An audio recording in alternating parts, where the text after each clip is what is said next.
Hello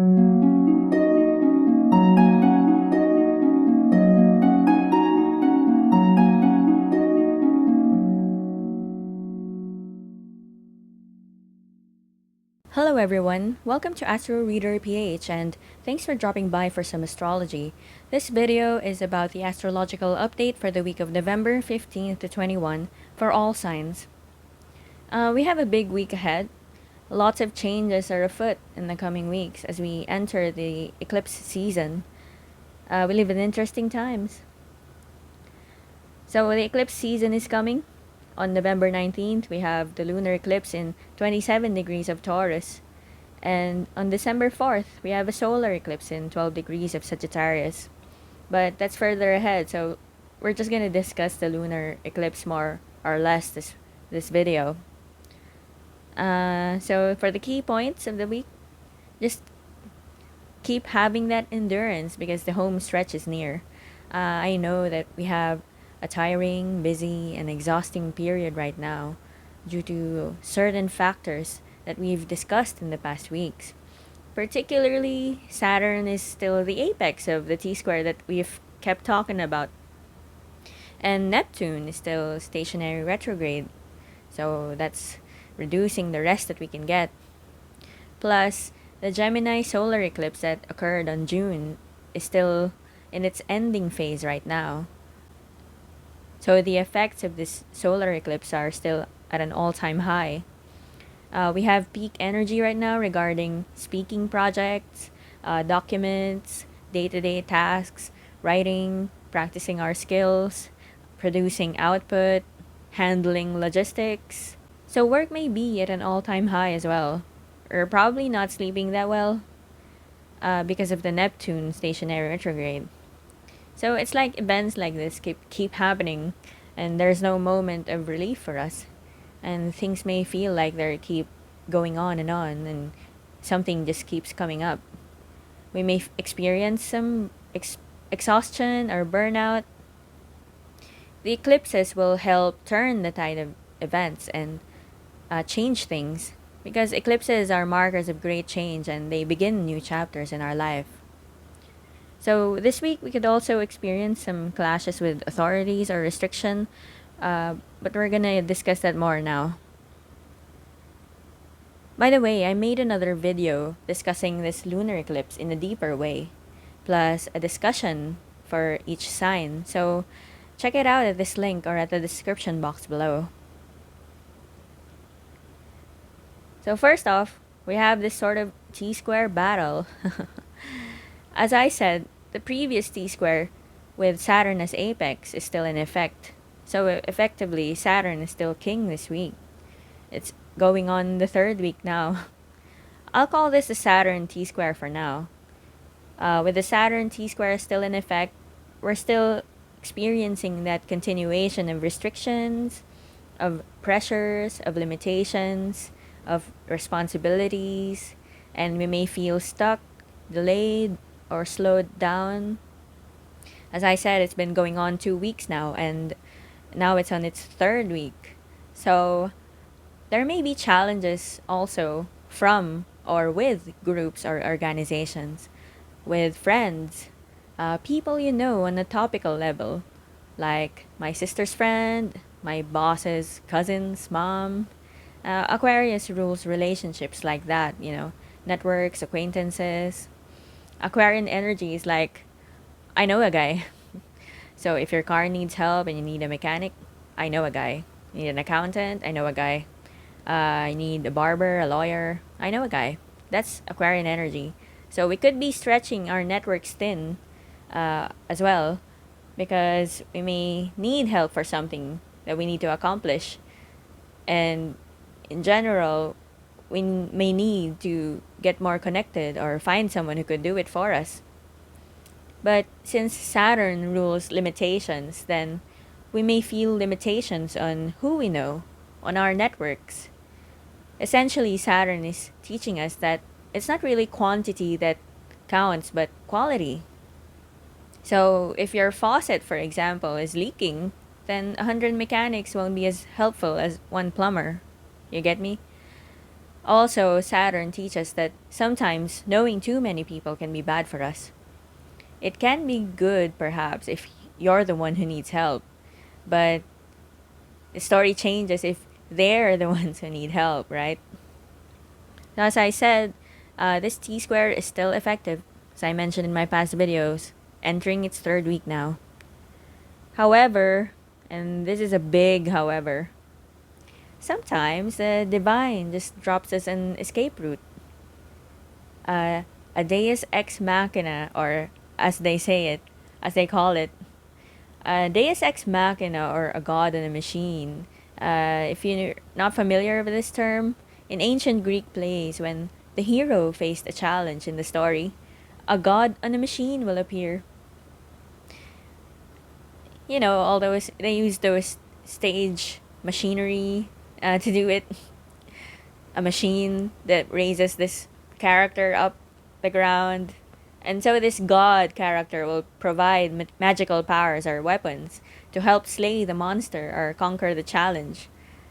So it's sort of a metaphor for something, for the hand of God just sweeping in and fixing something for us. And alas, on November 19th, another T square is arising.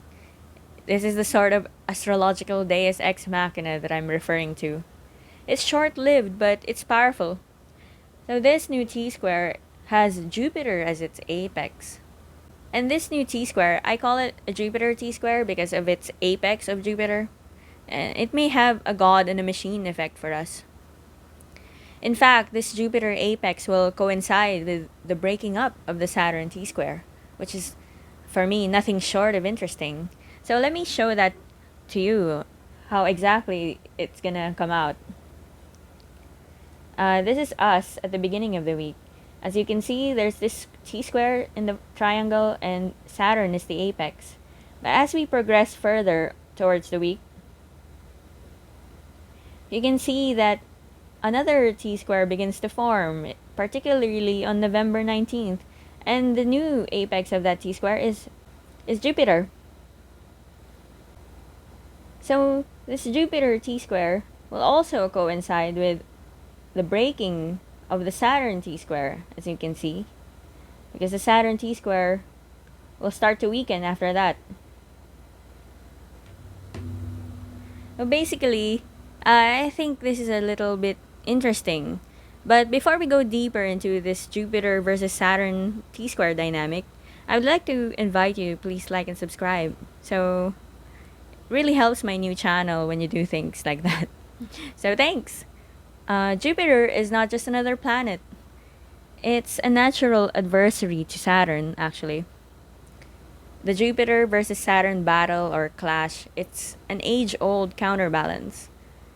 Jupiter is called the Great Benefic, while Saturn is called the Great Malefic. In fact, some sources call Saturn the D word, but I don't call it the D word because I appreciate it for its finer qualities. Jupiter is generally connected to positive things: blessings, abundance, expansion, opportunities, freedom, ideals, knowledge and learning, while Saturn is generally connected to negative things like restrictions, austerity, control, limitations, suffering. But it can also lead to good things like mastery, discipline, wisdom, because these things come from all the trials and tribulations, right? And Saturn also rules authorities, systems, institutions, pretty much the matrix system, but that's another topic. And their glyphs are also mirror images of one another. In the Saturn glyph, as you can see, both of them have this cross, by the way, of representing matter, tangible things, the matrix or the body, the material world, possessions, systems, and authorities. While the S, which I believe is probably a snake, I'm not sure, but it represents the human spirit, our principles, our beliefs, our soul, what makes us free and human, our consciousness. So the Saturn S is dominated by the cross because the cross is above that S. So with Saturn, it's like matter triumphs over spirit. But with Jupiter energy, spirit triumphs over matter because the cross is below that S. So Jupiter versus Saturn is like our principles versus our responsibilities. That's one way that they could clash. They're both great for human development. They have a rhythm, an ebb and flow that helps us grow spiritually. Sometimes we get lucky in life, but sometimes we don't. And that's because of the Jupiter and Saturn uh, rhythm. So the interesting part about this is that this Jupiter T square will be using the eclipse energy to further its goal. Because the Jupiter T square is made up essentially of Jupiter and the lunar eclipse. So this lunar eclipse, by itself, it will create endings or conflict. It may threaten our personal security, our boundaries and our resources, and it can create unfulfilling endings. But this could also cause the window of opportunity for Jupiter to inject freedom. I'm not sure yet how these energies will manifest in your life, but what I do know right now is that we're going through a lot of restriction and probably encountering a lot of delays and red tape in life. We may feel stuck.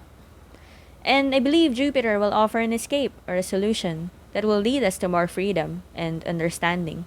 This lunar eclipse is also conjunct the Algol and Pleiades fixed stars. So it would be good for you to beware of violence. So how does this Jupiter versus Saturn dynamic play out? Here are some scenarios where this can come out. Saturn is somehow a bureaucratic energy. It's structured, it's traditional, it's political. But Jupiter is about reasonableness and freedom. So in your workplace, it could be a battle of wills or clashes between those who want to impose traditional rules, those who are more bureaucratic, versus those who want to be more sensible about things. Jupiter is focused on the end goal or its vision, so it will want to focus on reasonable plans to get there. It's also knowledgeable, so it will probably start discussions about looking at the big picture and sensible things. So while Saturn is concerned with red tape and respecting authorities and tradition and focusing on fulfilling its responsibilities, Jupiter will want to make sure that everything makes sense. So there could be a clash of views in your life that could come out. Jupiter is concerned with what is ethical or moral or right, and Saturn is concerned with what things should be or what is expected of one. Reminds me of the Greek and Roman mythology where Zeus dethroned his father Cronus, which is sort of a metaphor for Jupiter and Saturn clashing together. So if you feel restricted and want to battle the authorities, I don't recommend going all out yet this week because this is just the beginning. However, this week will mark us a good preparation because more energies demanding for freedom will arise in the coming months. Anyway, the Jupiter T-square apex will pass as quickly as it came. The Jupiter effect, as I showed you earlier, is just temporary during the lunar eclipse itself on November 19th. However, the fight isn't over. The more definitive time for Jupiter energy will begin on December because a solar eclipse will happen on December in Sagittarius. So with the Sagittarius energy, there will be more freedom ruled by Jupiter again. These clashes are just beginning. People will begin, I think, to demand more freedom and reasonableness of rules over the coming months, and they'll begin to question authorities. There will be discussions about how regulations are made and whether they're outdated or obsolete. I believe the battle will be mostly in the legal and scientific arenas because those are the typical Jupiter and Sagittarius areas. We'll be asking ourselves, is this how humanity is meant to live? And consider the future of our species. Since Jupiter and Saturn are also both in Aquarius, Aquarian energy will be instrumental in finding solutions as well. It will be good for you to be more logical, ingenious, and brilliant these days. If you watched my depression video, the depression astrology video about the possible causes of depression in the pandemic, that delves deeper into Aquarian energy and how we can use it to conquer our problems now. All I can say is we do live in interesting times. Finally, Neptune is still stationary retrograde, which is a big factor in the difficulty of obtaining any rest or relief right now. But it will go direct in a few weeks, alongside solar eclipse in Sagittarius. The solar eclipse switches the ruler from Mercury, the past Gemini solar eclipse, to Jupiter, which rules the coming solar eclipse. And Neptune in Pisces as well is ruled by Jupiter traditionally. Solar eclipse in Sagittarius is ruled by Jupiter as well, both traditionally and in the modern sense. So the coming December will add more power to Jupiter, which will continue in the months to come. So in general, it would lead to more free time to think and reflect and envision things, to grow our knowledge and engage in deeper discussions. We'll be less busy, but we'll also have to see the big picture more. So if you have big picture problems right now, then those may come to the forefront.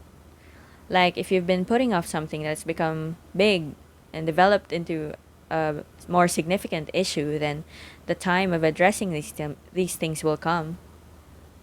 There will be less focus on the day-to-day matters and more focus on ideals, on abstract matters, on art as well. Creativity will improve because of the more leisure time. We'll also find ourselves enjoying movies, music, books, fiction more to grow our mind. Most importantly, it'll be more time for R&R. So yeah, just hold on because the rest for us is coming. And that's it. Thanks for watching the astrological updates for the week of November 15th to 21. And please like and subscribe. I'll see you in the next video. Thanks. Goodbye.